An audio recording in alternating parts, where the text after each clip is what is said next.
Olá, pessoal, tudo bem? Começamos com mais um Dreamcast, o seu podcast de ensino, aprendizado e realização de sonhos. Hoje estamos aqui com uma querida convidada, Gláucia Sérvio. Olá, pessoal, boa tarde. Quero te agradecer, Nath, por essa oportunidade tão especial de estar aqui com você nessa tarde. Eu agradeço pela sua presença, você ter deixado lá a sua lista cheia de pacientes. Ela é psicóloga de adolescentes, adultos, casais e pais. Legal. E ela deixou a agenda dela cheia lá para estar aqui com a gente hoje. Então, muito obrigada, Gláucia. Eu que agradeço. Gláucia, você pode me contar por que você decidiu ser psicóloga? Como que foi sua trajetória? Claro, eu comecei a trabalhar muito cedo. E um dos meus empregos na adolescência, com 16 anos, foi uma agência de empregos. Nessa agência eu comecei como recepcionista e eu auxiliava também a selecionadora da agência. E para que eu pudesse crescer dentro da empresa, um dos requisitos era estar cursando psicologia na faculdade. Então, uni o útil ao agradável e resolvi fazer a psicologia no primeiro momento para trabalhar na área de recursos humanos. Então, fui fazer psicologia, trabalhei mais um período nessa empresa, né, com recrutamento e seleção. E depois eu fui fazer estágios em outras empresas e aí minha carreira se discorreu aí por um período de quase 18 anos na área de RH. E aí, há 7 anos, eu resolvi mudar totalmente a minha carreira, indo para a área clínica. Então, aí eu voltei a estudar, fui me especializar nessa área, né, sou formada hoje, tenho uma especialização com a terapia cognitiva comportamental e a partir de então eu passei a atender adolescentes e adultos, casais e pais. Para quem não sabe a diferença da terapia cognitivo comportamental para as outras terapias. O que é importante, né? Eu sempre pergunto para o meu paciente quando ele vai a primeira vez no consultório, por que ele está ali e se ele conhece alguma abordagem da psicologia. Então, é muito importante que o paciente tenha essa consciência e que ele entenda qual é a abordagem de cada profissional no momento de ser atendido. Então, a minha abordagem é da terapia cognitiva comportamental, é uma abordagem cientificamente comprovada, né? E qual que é a diferença das outras? É um processo terapêutico que tem começo, meio e fim, né? Então, ela tem um período para se discorrer ali nesse processo. Trabalha o momento atual do paciente. Então, a gente não fica preso à história do paciente no passado. A gente conhece essa história, mas não fica preso no passado. E trabalha o que o paciente deseja resolver naquele momento da vida.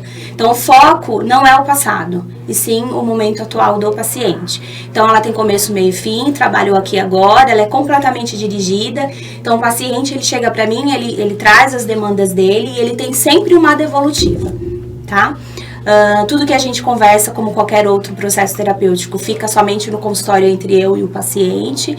Acho que a diferença é algumas pessoas até conhecem esse processo como um processo terapêutico breve, justamente porque não é aquele processo que dura aí anos de terapia, exceto quando o paciente não quer ter alta, né? E aí a gente continua, porque ele tem uma certa demanda e ele quer continuar nesse processo terapêutico, a gente continua, mas a maioria dos casos, assim, 80% dos casos, normalmente é um processo mais rápido mesmo. Ah, entendi, legal. E aí você foi para esse público de pais, adolescentes, perdão, você pode repetir? Eu trabalho com adolescentes, adultos, casais e pais.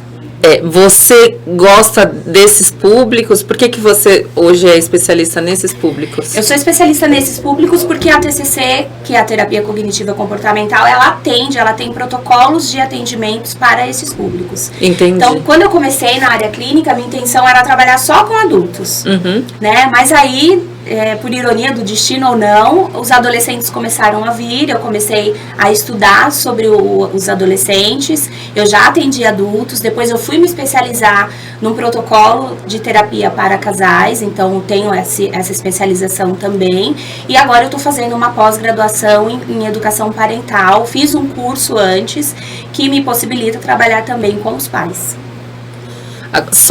Atender só aos pais. Atender só aos pais. E aí coloco muito, né, quando um pai, uma mãe, um casal me procura para atender seu filho adolescente, eu sempre coloco que é muito importante que eles estejam prontos e preparados para que eles também façam parte do processo.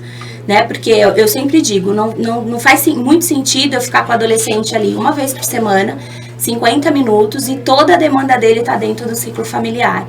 Então, pelo menos uma vez por mês, esses pais participam do processo, né? Não para eu contar, né, como está o meu processo, exatamente como está o processo terapêutico do adolescente, mas para que a gente possa trabalhar algumas coisas da família, para que esses relacionamentos melhorem e, consequentemente, o que o adolescente está trazendo possa ser resolvido junto com a família, principalmente. Realmente é fundamental, né? Porque, no caso do adolescente, ele não tem autonomia ainda. Não, ele tá querendo ganhar autonomia, e aí é que entra esse choque, né, Nathalie? E os pais não sabem lidar com essa adolescência, porque realmente é um processo de descoberta para o próprio adolescente e também para os pais. Você tem ali uma criança que, de certa forma, você comanda, você, né, resolve as coisas por elas, e de repente ela acorda com a voz mais grossa, né, com um corpo diferente, querendo tomar as próprias decisões, o que traz muitos conflitos, né? Então, assim, os pais também precisam participar desse processo, porque muitas vezes os pais também não sabem lidar com o adolescer dos filhos e, de certa forma, deles também, né? E, hoje em dia, o adolescente está diferente do adolescente de antigamente? Completamente diferente. Eu falo que o chip mudou, assim, evoluiu totalmente, principalmente depois da pandemia, né? Então, eu assim, por dar aula para adolescente, antes da pandemia, eu até que notava algumas coisas. Isso daí eu também fazia, né? Quando eu tinha essa idade. Mas agora você vê algumas diferenças. Mas assim, o que você notou de mais diferente agora? Assim, até mesmo antes da pandemia, a gente notava um adolescente mais conectado à internet, mais conectado com esse mundo virtual, né? E aí veio, de repente, a pandemia, que a gente não estava esperando. De repente, a gente teve que ficar ali resguardado, protegido dentro de casa, vivendo só com os nossos familiares que moravam com a gente, porque nem os familiares que estavam fora do nosso lar a gente não conseguia, né, ver, conversar, só virtualmente. Então, acabou-se que hoje o adolescente ele está muito mais ansioso, ele está muito mais vinculado às redes sociais, à internet no geral, né? Os amigos presenciais são poucos, então as amizades são virtuais, os relacionamentos são virtuais. Isso, de alguma maneira, gera uma ansiedade maior, né?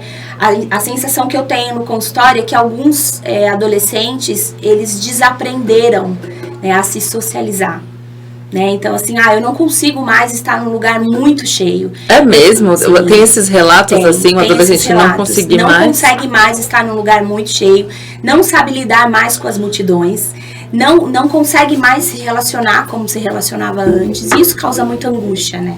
Então, o adolescente hoje, é lógico que tem os que ainda conseguem, né? Mas muitos deles ainda estão muito ali focados na internet, no virtual, nos jogos, nas relações virtuais, né? Nos namoros virtuais, nas relações virtuais mesmo. Então, a diferença, né? Eles já são diferentes de nós, né? Mas a diferença hoje, depois da pandemia, é essa dificuldade em se relacionar e em manter os relacionamentos, né, e se sentir bem diante das pessoas, em conseguir mesmo expandir as relações por conta desse processo que a gente viveu. Mesmo no online, muitos deles não ligam a câmera. E às vezes a gente fala, liga a câmera, mas às vezes a gente também não quer invadir o espaço deles. Exatamente isso, né? Com as aulas online, trabalho online, aula online, as pessoas acabaram perdendo um pouco dessa noção. Por exemplo, no próprio período de pandemia, né, eu orientava muitos pacientes, os adultos inclusive, gente, vai trabalhar online, né, faz aquele ritual como se você fosse sair de casa, né, então levanta, toma o seu banho, põe a roupa de trabalho, toma o seu café e vai pra frente do computador, mesmo que seja ali dentro da sua casa, para que você não perca esse ritmo, não perca essa sensação, né, de estar indo trabalhar e até para uma disciplina mesmo, né? Sim. Então, muitos acabaram perdendo isso. Muitos de nós, né, perdemos isso. Então, imagina o adolescente, né, a criança, o adolescente, que podia ficar ali 10, 20 minutos a mais na cama, e aí acordava mais em cima da hora, e muitas vezes não precisava ligar a câmera, ou não queria ligar a câmera, tava de pijama, né, às vezes sem tomar o seu café, né, então tava ali de pijama, então isso foi, e foram 2 anos, né, Nathalie? Foram. Então, não foram pouquíssimos meses que a gente não se acostumou com essa sensação. A gente foi se adaptando, se moldando a essa situação e agora fica mais difícil, né, para algumas pessoas voltar ao que era antes, né? No começo eu lembro que né, adulta, eu ia pra algum lugar que tinha um pouco mais de gente, tava com máscara, eu já dava um negócio assim, eu falava, ai meu Deus, preciso sair daqui. Imagina alguém que tá em formação, né? Exatamente, informação. E foi algo muito inesperado, né? Quando, né, nós imaginávamos que iríamos passar por isso? Nunca, eu pelo menos nunca imagina que eu ia escrever a parte de que eu ia ter uma folha, um capítulo do meu livro, da minha história, que eu contasse sobre uma vivência como essa que a gente viveu, né? Isso, realmente, isso foi cenário para filme, para livro. Foi cenário para livro e espero que isso não aconteça aí pelo menos nos próximos 100, 150 anos, para que as próximas gerações não tenham essa experiência que a gente teve, né? Eu espero também. E, assim, começou a aumentar, você falou que a ansiedade, o grau de ansiedade aumentou. Sim. E aí, com isso, também alguns transtornos, o pânico, a ansiedade, sim, né? depressão. A depressão, a ansiedade, o próprio medo, né? Muitas pessoas perderam seus familiares, perderam pessoas próximas e isso traz o medo, né? Principalmente no início da pandemia, a gente não sabia o que era, como se comportar. Então foi gerando, eu acredito que em todos nós, aquele medo, que é o medo da incerteza, né? A insegurança do que vai acontecer. Né, a insegurança do que será que eu vou perder alguém que eu amo? Ou será que alguém vai me perder? Então, a gente sabe, a gente viveu isso na pele, né? Então, isso foi gerando uma ansiedade muito maior, uma insegurança muito maior, uma preocupação excessiva com o futuro, né? Talvez uma preocupação excessiva dos pais com os filhos também? Dos pais com os filhos e dos filhos com os pais. Né? Porque quantas pessoas você não viram perder os pais? Sim. Né? Quantas pessoas você não viu perder os filhos? Ai, é horrível. Não é? Então, assim, acho que a preocupação excessiva foi geral. Né? E nós não estávamos preparados para isso. Então, sim, gerou muita ansiedade, né? Muito medo. Até hoje tem pessoas que ainda têm medo. Né? Então, isso é uma marca que ficou em nós, não precisa tratar, né? Perdão, e nos adolescentes você viu muito, assim, também o aumento desses transtornos da depressão? Sim. Eu falo que não só a pandemia, mas o próprio uso excessivo da internet, né, das redes sociais hoje, é um fator de ansiedade. Né? Então, infelizmente, hoje, os adolescentes, eles postam algo, né? E muitos ficam ali aguardando as curtidas, os comentários. Isso gera uma ansiedade, né? Porque a gente ficou muito tempo utilizando por esses meios para que a gente pudesse se comunicar, para que a gente pudesse ser visto. E isso virou meio que um automático, né, nas pessoas. Então isso gera muita ansiedade. E quando a pessoa não atinge o número de curtidas, o número de comentários, ela começa a se denegrir. Né? Então quer dizer que eu não sou importante, ninguém tá me vendo, eu não tenho valor, eu não sou legal, eu não sou bonita, eu não sigo um padrão. Hoje mesmo eu tive uma paciente no consultório que a gente falou sobre isso, né? Ela especialmente tem uma necessidade de postar tudo que ela faz. Adolescente? Não, já tá na fase adulta. Tá. Né? Mas ela aumentou ainda mais essa necessidade dela de postar tudo que ela faz, porque ela tem uma ansiedade de ser notada, de ser vista, de ter contato com as pessoas, né? Então, assim, isso cresceu muito, isso gera muita ansiedade, muita angústia. Mas o que você... Por exemplo, vamos lá, pensando no adolescente... O adolescente tá bom, ele já foi inserido nesse mundo. Infelizmente, ele tá crescendo com isso, né? Agora, nós adultos, o que acontece? É palco? É o quê? O que as pessoas querem? Vejo como que elas não tinham antigamente. Então, eu vejo como uma carência muito grande. Né? O que a internet faz? O que a rede social ela faz? Ela te possibilita alcançar muitas pessoas rapidamente e, de alguma maneira, você tem esse retorno muito rápido. né? Antigamente a gente não tinha isso, né? A gente ia para tirar foto 3x4 lá no tiozinho que tinha uma loja que tirava sua foto. Sim. E ninguém mais, além de você e da sua família. Você ainda escondia que foto horrorosa. Tinha acesso àquela fotinha pequenininha, né? E mais antigamente ainda era aquela fotinha que você tinha que olhar ali. Né? Nossa, então, da minha mãe tem aquela lá. E aí, assim, hoje você posta em segundos, muitas pessoas viram, muitas pessoas curtiram, muitas pessoas comentaram, né? E de certa forma isso eleva a nossa autoestima. Ai, meu Deus. Né? Ou não, porque se isso não acontece também, diminui a minha autoestima, né?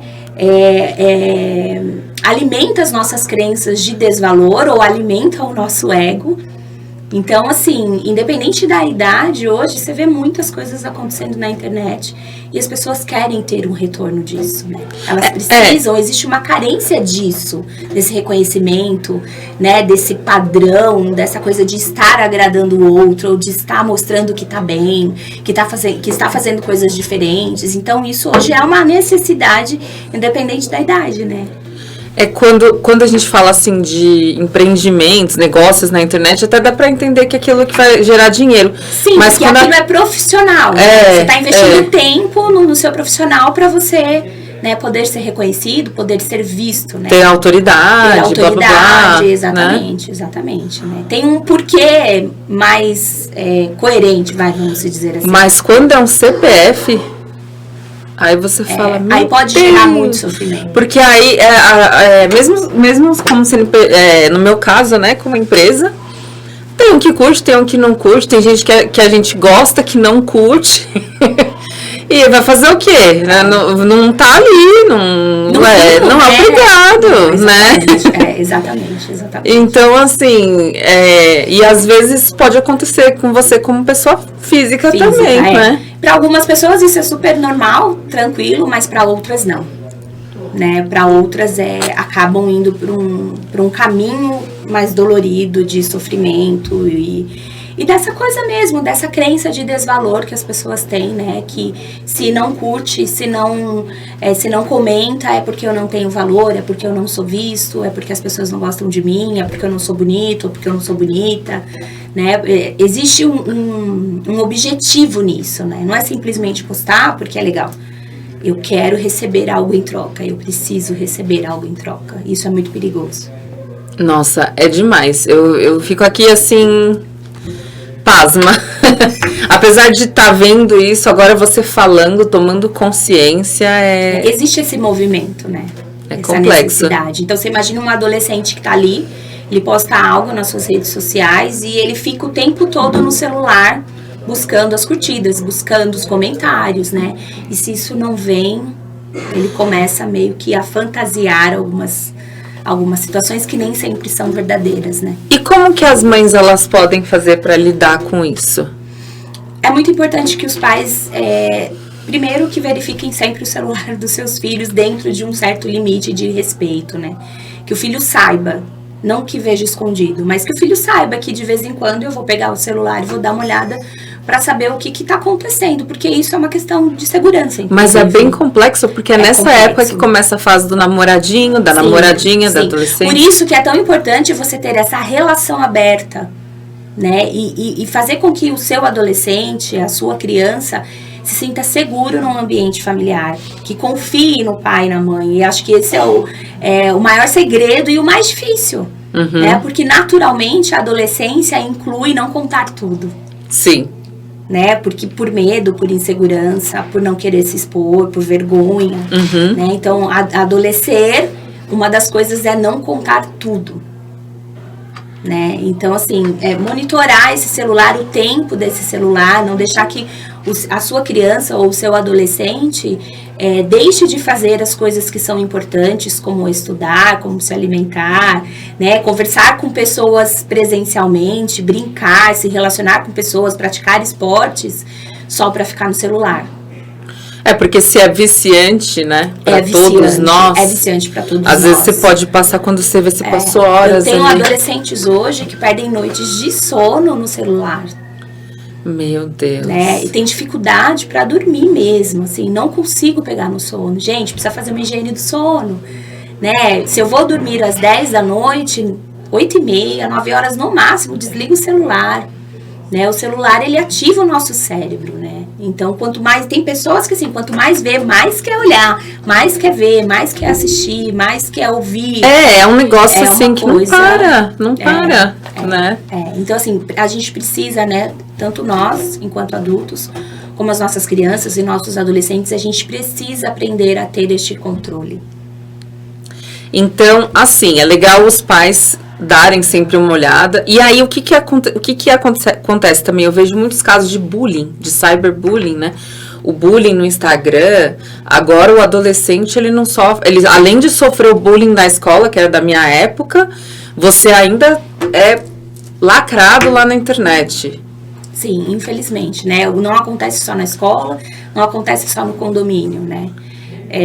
A coisa tá tão aberta que acontece via internet, via WhatsApp, nos grupos de WhatsApp, nos comentários dos status, né? E aí é o que eu te falo, frustra muito a expectativa daquele adolescente quando ele coloca algo que ele acredita que vai ser positivo, inclusive para ele, e de repente vem uma piadinha, vem uma ofensa, né? Mesmo que indireta, isso acontece lá. E aí só piora ainda mais esses sintomas de ansiedade, de tristeza, de angústia, de relação com as pessoas, e aí vai ficando cada vez mais difícil eu me relacionar, eu sair de casa, eu ter amigos, eu acabo ficando muito mais dentro do quarto, muito mais ainda na internet, sem me relacionar com as minhas famílias, né, sem querer estar com a família, sem querer estar com as pessoas, e aí esse adolescente ele vai se trancando e vai adoecendo, e nós enquanto pais, porque eu também sou mãe de uma adolescente, nós precisamos ficar muito atentos com isso,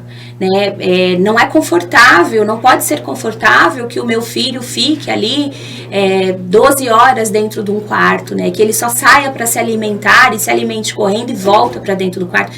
Eu tenho pais que falam, poxa, eu só vejo meu filho na hora do café da manhã, do almoço, e olhe lá na janta. Meu Deus, parece que tá trabalhando. Exatamente, e não tá. Parece minha mãe falando. No cômodo do lado, né? Uhum. Na internet, nos jogos, né? Se relacionando com as pessoas virtualmente. Uhum.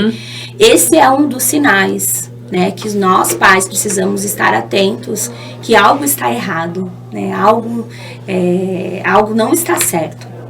Né? E que eu preciso estar mais atenta e trazer esse meu filho ou a minha filha para próxima. Porque, por exemplo, agora estamos no finalzinho, pessoal, esse vídeo está sendo gravado na última semana de setembro, ele vai subir depois. Então, setembro foi o mês de combate ao suicídio, sim, né? É representativo, mas é uma coisa que a gente tem que estar olhando o tempo todo. Como que um pai e uma mãe... Porque, assim, esse mês mesmo, eu soube de um adolescente que cometeu suicídio aqui em Guarulhos, eu acho que uns 2, né? E parece que tá cada vez mais comum, ou já era comum.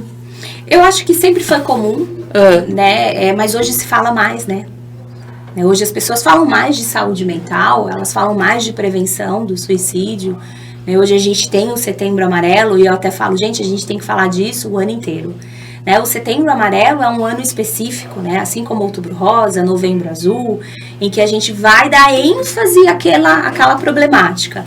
Mas a gente precisa falar da depressão, a gente precisa olhar para o nosso adolescente o ano inteiro, né? Olhar para quem a gente ama o ano inteiro, porque todas as pessoas que planejam suicídio, elas dão sinais, né, ou a maioria delas, elas dão sinais de que algo está errado. E quais são, geralmente?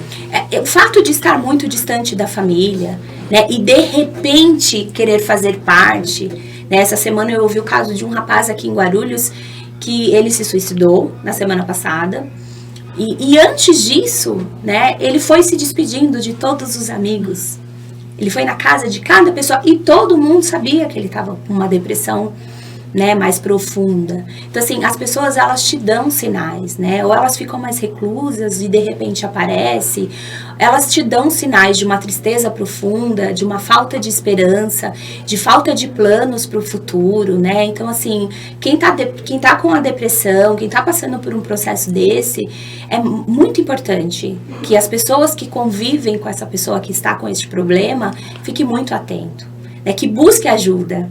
né, que vá ao psicólogo, o próprio psicólogo que encaminha, ou que vai ao psiquiatra e o próprio psiquiatra também encaminha para terapia, porque em muitos casos não adianta, precisa tomar medicação, né, e precisa fazer a terapia. Só a medicação não resolve em alguns casos e só a psicoterapia também não resolve, né, os dois precisam caminhar juntos.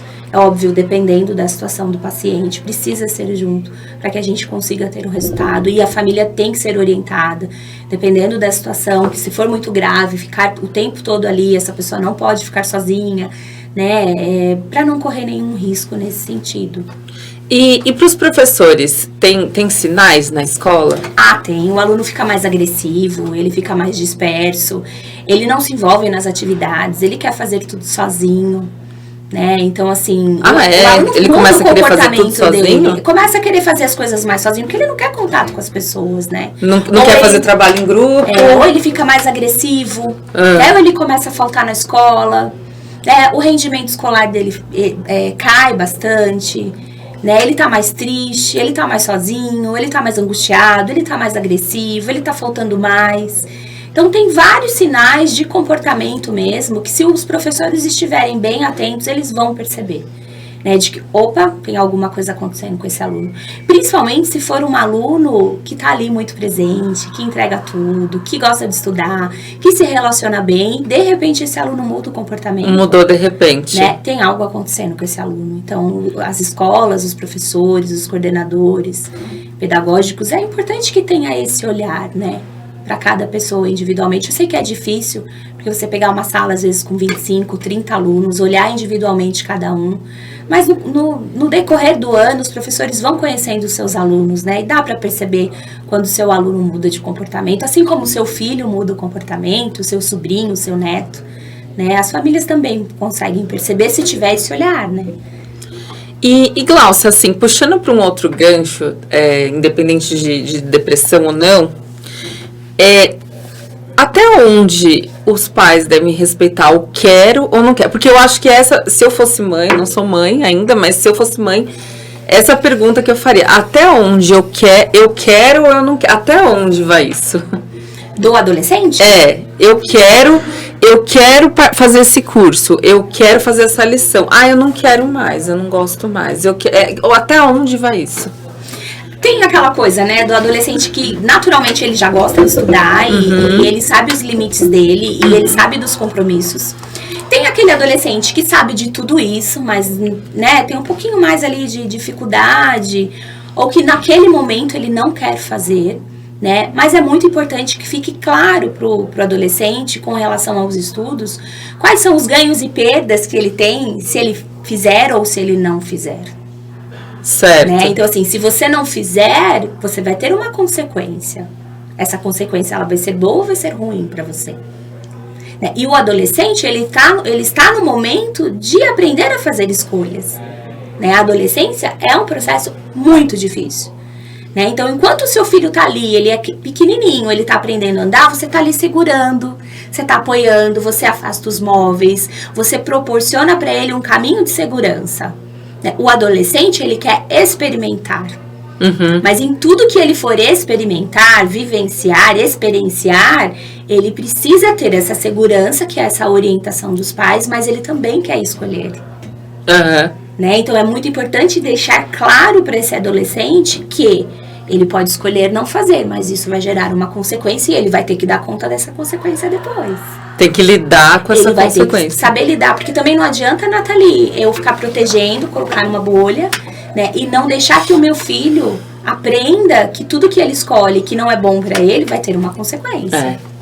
Então eu preciso orientar. Porque na vida adulta ninguém vai escolher por você. Adulta, exatamente. Ninguém vai ficar ali, né, te protegendo pra que nada aconteça. É interessante isso, né? Porque assim, o pessoal fala muito dos pais de hoje, dos nossos pais, né? A diferença, a chinelada e tal. E o que você acha disso? Então, eu sou da conversa. Eu prefiro conversar, orientar, né? Eu acho que bater não resolve. Sim. Né? Se você tá com dificuldade de ter essa conversa, se o seu filho tá com dificuldade de te ouvir, busque ajuda. né? Por isso também que tem o trabalho de orientação parental. Não é só para o filho que está na terapia. Aí é que tá, né? Isso é bem... É super importante deixar isso claro, né? A orientação parental, ela não serve somente para os pais dos filhos que estão na terapia. Mas independente do seu filho estar no processo terapêutico ou não, a orientação parental, ela serve para poder te ajudar, né, nessa demanda com os filhos, principalmente os adolescentes. A te ensinar a ter uma educação mais positiva, uma visão mais positiva de tudo que está acontecendo. Né? Então, na minha opinião, né, enquanto mãe, enquanto profissional, a conversa é sempre o melhor caminho. Antigamente, os pais eram mais severos, né?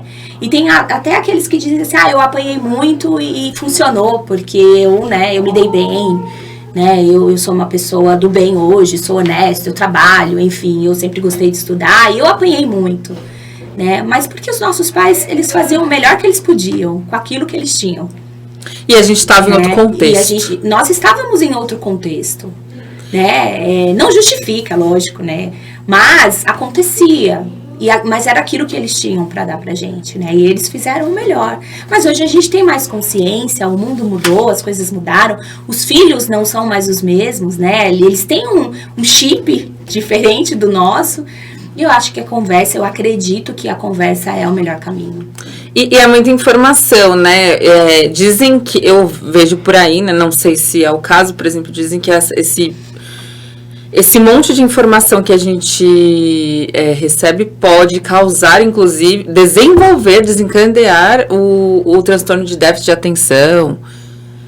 Não sei se isso se acontece, assim, de desencadear ou se a pessoa já nasce. Na verdade, o déficit de atenção, ele é neurológico, né? Uhum. Então, a internet, tudo isso, ela pode... não aumentar, né? Ela pode trazer alguma dificuldade a mais. Mas a criança, ela já vem desenvolvendo isso, independente da internet ou não. Né? Muitas crianças, quando não tinham... eu atendi um paciente há um tempo atrás, ele tinha 60 anos e ele descobriu o déficit de atenção aos 50. Uhum. Quer dizer, ele passou uma vida tendo dificuldades escolares, dificuldades de relacionamento, dificuldades no trabalho, e era o déficit de atenção, e ele já estava com 60 anos. Eu atendi um outro com 41 anos, que vinha com uma depressão, uma ansiedade, com vários problemas desde a infância, e a gente descobriu que o problema dele principal era o déficit de atenção. Né? Então, independente da internet, o déficit de atenção, ele vem desde muito pequeno. Então não é por causa desse boom de informações? Não é por conta do boom de informações. Né? O boom de informações vem quando o adolescente que tem o déficit de atenção, ele acaba ficando muito preso a isso, por exemplo, o videogame, né? A gente às vezes vê os pais falando, não é bom na escola, não gosta de estudar, mas para jogar videogame é uma fera. Porque o jogar videogame traz muito prazer, então ele consegue ali se concentrar melhor naquela situação. Uhum. Né? Enquanto a escola, que são diversas coisas, fica muito mais difícil. Né? E aí é muito visto como preguiçoso, não quer saber de nada, não quer saber de estudar, mas fica no videogame. Né? Então tem tarefas que para o déficit de atenção é muito difícil. Né? Para quem tem o déficit de atenção. Mas algumas tarefas ele consegue se concentrar. Por isso que identificar isso é muito importante, né? E tratar isso é muito importante. Porque o déficit de atenção é muito importante que tenha seja feito esse diagnóstico através de um neuropsicólogo, né, ou de um psiquiatra, e os dois juntos, muitas vezes alinhados os dois juntos. A gente até consegue na terapia identificar alguns sinais. Isso, quando acontece comigo, eu encaminho para um psiquiatra, né, ou para um neuropsicólogo, e aí eles fecham o diagnóstico, porque eu, enquanto psicóloga, não posso fechar esse diagnóstico, eu posso perceber que tem algo errado ali. Uhum. E mando para avaliação. E aí precisa entrar, né, com o tratamento correto para déficit de atenção.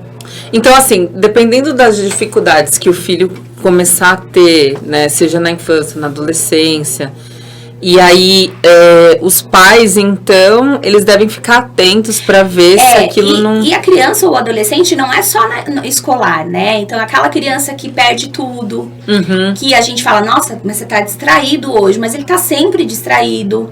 Ele perde material da escola, ele perde o blusão do uniforme, e você pede algo para ele não entende.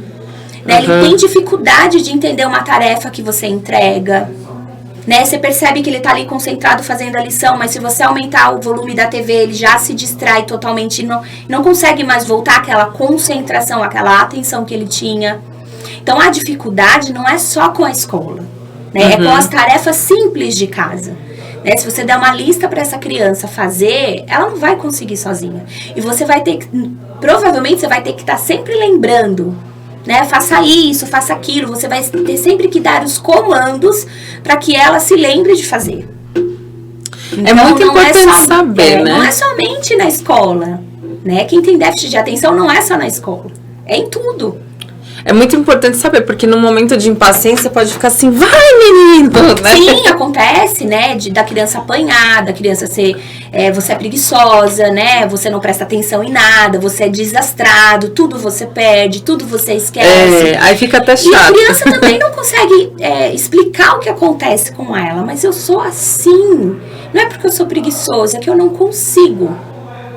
Né? Então, assim, e às vezes alguns pais, eles não têm esse olhar. Eu já atendi diversos adolescentes com o déficit de atenção que a mãe trouxe, não sei mais o que fazer, tudo que eu falo ele não presta atenção, ele esquece tudo, ele estuda, chega na hora da prova ele não faz nada, né? Com várias reclamações do filho, e aí quando a gente foi analisar, quando foi pro médico, foi para neuropsicólogo, déficit de atenção e hiperatividade altíssimo. Né, e aquela criança, e a família também ali sofrendo, né, porque acho que até a falta de informação sobre isso também, né, que aquela família não conseguiu ter, nem sabia às vezes, né, que precisava ter esse olhar, mas é extremamente importante ter esse olhar. Porque quantas pessoas não devem ter sofrido, né? Muitas. Antigamente, até um certo bullying. É isso que eu tô te falando, esse meu paciente de 60 anos, né, ele sofreu demais. E ele teve que encontrar, e é uma pessoa bem sucedida, Nathalie. Porque não quer dizer que não é inteligente, não tem nada a ver. Não, né?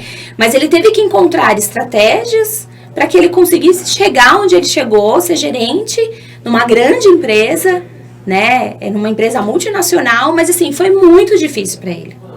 Porque no mundo corporativo, assim, se você esquece uma bolsa, eu não sei, pelo menos na época que eu trabalhava, vamos colocar uma década para trás, na época eu trabalhava no mundo corporativo, você esquecia uma bolsa, ela é desatenta. Às vezes até reprovava lá no processo, ele é desatento. É óbvio que assim, esquecer uma bolsa, por exemplo, no processo seletivo, você tá tão nervosa, né, que você esquece a bolsa lá. Né? Mas não é só isso, né, não dá para avaliar o déficit de atenção com uma única atitude. São vários pontos, vários acontecimentos, né, é um apanhado de coisas para que a gente feche o diagnóstico de ou a possibilidade ou tem traço de déficit de atenção para que aquela pessoa realmente vá para uma avaliação, né? Não é uma única coisa. Então, como eu te falei, não é só na escola, é em casa também, né? É nos afazeres mais simples que a criança às vezes precisa fazer e ela não consegue. Para ela é muito difícil. Imagino. E Gláucia, mudando o gancho aqui também, aproveitando que, por exemplo, quando o filho, né, no nosso caso, né, que nós somos um espaço de ensino de idiomas, né, então os filhos costumam falar muito para nós, os alunos, principalmente na adolescência, eu quero fazer um intercâmbio, né, e aí vem todo empolgado, maravilhado com aquela ideia, e a gente motiva. Sim. Porque a gente quer que ele voe. Sim. Com aquilo que a gente ensinou. Vá atrás dos sonhos, né? Exatamente. Mas, às vezes, o pai não tá querendo muito. E aí, como é que é essa coisa da idade dele estar preparado ou não? Porque já tem intercâmbios para partir dos 13 anos de idade. Então, como é que fica? É o pai enxergar esse filho com maturidade para enfrentar, né, situações desconhecidas. É o pai e a mãe não ser tão protetores assim, né? Ter esse olhar que fala, não, ele tem maturidade mesmo aos 13, aos 14, aos 15, aos 16, que eu acho que é essa época que fica mais aflorado esse desejo, né? E aí dependem também da aprovação dos pais. É saber que meu filho tem condições, ele sabe se virar, por isso que eu converso muito com os meus adolescentes que trazem esse sonho. Tá, mas você sabe se virar sozinho? Você sabe fazer a sua rotina? Você domina a sua rotina? Porque isso é importante. Porque lá você não vai ter pai, não vai ter mãe para fazer tudo isso para você. Então, assim, essa é uma das coisas que eu acho que são... uma das que são importantes, né? Saber que o seu filho, ele consegue se virar sozinho, ele é independente, ele está emocionalmente preparado para ficar longe dessa família e para enfrentar os desafios que, estando em outro país, vão surgir, né? Então, assim, eu penso que, como mãe, né? Uhum. Eu preciso sentir que o meu filho tenha essa demanda para que eu possa ficar aqui tranquila, né? Embora de qualquer maneira a gente fica com o coração apertadinho, mas com a certeza de que vai dar tudo certo a partir do momento que eu ensinei, que eu eduquei, né? E que eu percebo, que eu tenho a certeza que o meu filho está preparado para enfrentar e realizar esse sonho. É aquela coisa, você confiar na educação que você deu, né? E também o seu filho corresponder a isso, né? Uhum. Então, eu tenho uma paciente que ela ficou 3 anos, a gente ficou 3 anos preparando ela para um intercâmbio. Ela tá com 17 anos e ela foi esse ano e foi super legal, se deu super bem, mas ela precisou ser preparada para isso. Legal. Gláucia, muito obrigada pela sua presença. Ai, eu que agradeço, adorei. E que pena, nossa, faltou tempo para falar tanta coisa. Faltou.